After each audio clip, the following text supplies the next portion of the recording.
distinct, but the last part, the eulogy. And it went like this.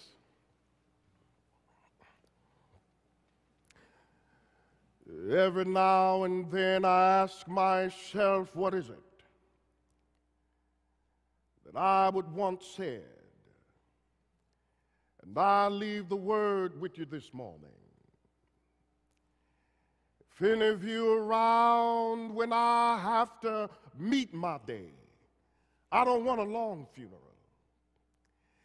And if you get somebody to deliver the eulogy, tell them not to talk too long.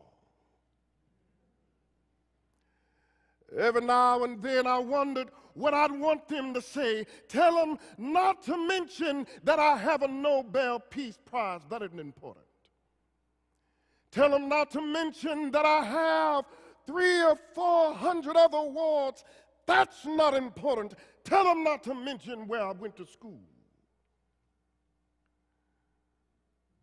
But I'd like somebody to mention that day that Martin Luther King Jr.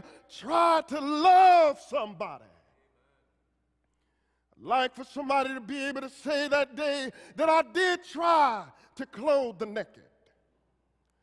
I'd like for somebody to say that day that I did try in my life to visit those who were in prison.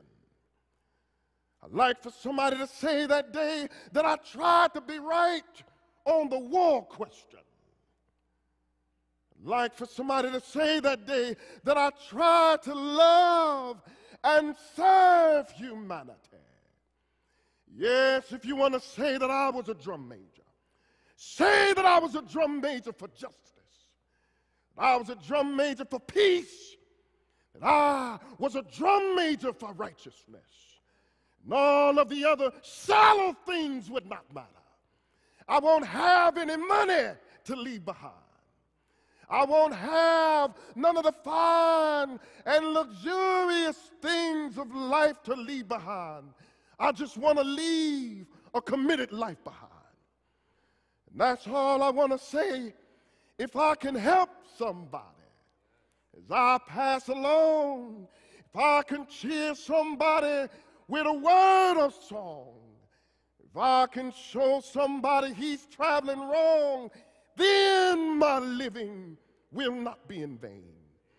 Or if I could do my duty as a Christian, if I could bring salvation to a world once wrought, if I can spread the message as the Master taught, then my living will not be in vain.